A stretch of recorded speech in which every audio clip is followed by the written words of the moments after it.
Aumôniers d'autres religions. Diversité et anecdotes.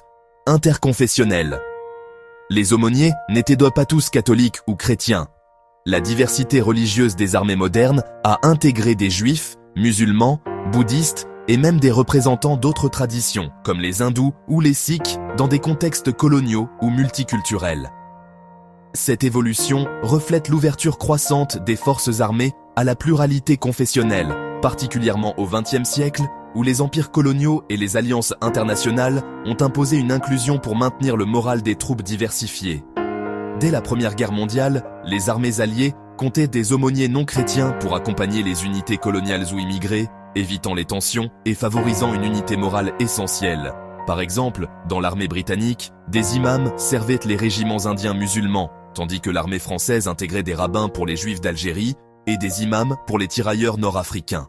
Ces aumôniers, souvent issus des colonies, adaptaient leurs rites aux réalités du front, offrant des prières qui, bien que non chrétiennes, apportaient un soutien psychologique et culturel vital, prouvant que la spiritualité transcende les barrières religieuses pour humaniser la guerre. Pendant la Seconde Guerre mondiale, le rabbin Alexander D. Good, un juif réformé né en 1911 à Brooklyn, était l'un des Four Chapelains, un groupe emblématique d'aumôniers interconfessionnels sur l'USS Dorchester. Good, diplômé de l'Hebrew Union College et engagé comme aumônier en 1942, incarnait le courage juif au front.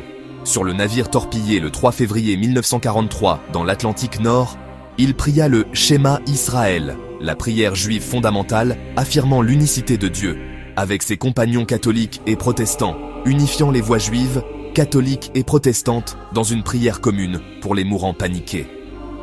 En cédant son gilet de sauvetage à un jeune soldat et en restant à bord pour consoler les condamnés, il incarna le commandement juif du Pikwach Nefesh, sauver une vie qui prime sur presque tous les préceptes. Ce geste héroïque, où Good et ses collègues sauvèrent 230 vies au prix de la leur, symbolisa l'unité interreligieuse face à l'ennemi nazi. Témoins rapportèrent les voir prier bras dessus, bras dessous jusqu'à la fin, un acte qui valut à Good la Medal of Honor posthumément et inspira des commémorations annuelles. Cette anecdote montre comment les prières juives, centrées sur la communauté, la justice et la sanctification du nom de Dieu, s'intégraient dans un contexte multiconfessionnel, offrant un ancrage moral qui transcendait les dogmes pour renforcer la résilience collective. Dans l'armée française pendant la Première Guerre mondiale, des aumôniers musulmans accompagnaient les troupes coloniales d'Afrique du Nord, comme les tirailleurs algériens ou sénégalais, qui formaient une part significative des forces alliées. Une histoire rapportée en 1916. Un imam algérien, dont le nom est souvent cité comme Sikadour Ben Gabrit, bien que plus connu pour la Seconde Guerre, pria avec des tirailleurs sénégalais et algériens avant une bataille dans les Vosges, récitant la Fatiha, la sourate d'ouverture du Coran implorant la guidance divine, pour la protection divine. Ce moment unifia musulmans et chrétiens dans un respect mutuel, les soldats catholiques participant même à la prière en signe de solidarité. Les imams, souvent recrutés parmi les érudits coloniaux, apprenaient le français pour communiquer et organiser des enterrements islamiques, apprenant l'arabe ou l'hébreu pour collaborer avec d'autres aumôniers lors de cérémonies interconfessionnelles. Pendant la mobilisation, ces imams calmèrent les troupes en récitant des versets coraniques sur la patience et la récompense divine, aidant à maintenir le moral dans des conditions infernales. Cette intégration, comme le note l'historien Luc Chantre dans ses travaux sur les musulmans en guerre, évitait les désertions et renforçait l'alliance coloniale, prouvant que les prières islamiques, collectives et introspectives, apportaient un soutien essentiel en rappelant aux soldats leur identité culturelle au milieu de l'exil forcé. Aux États-Unis, des aumôniers bouddhistes ont servi pendant la guerre du Vietnam, offrant des méditations pour calmer l'anxiété des soldats dans un conflit marqué par le stress psychologique. Thomas Dyer, le premier aumônier bouddhiste américain, engagé en 2008, incarne cette diversité récente, mais pendant la guerre du Vietnam, 1955-1975, des chapelains bouddhistes vietnamiens servaient dans l'armée sud-vietnamienne, organisant des sessions de méditation mindfulness pour les troupes. Une anecdote émouvante.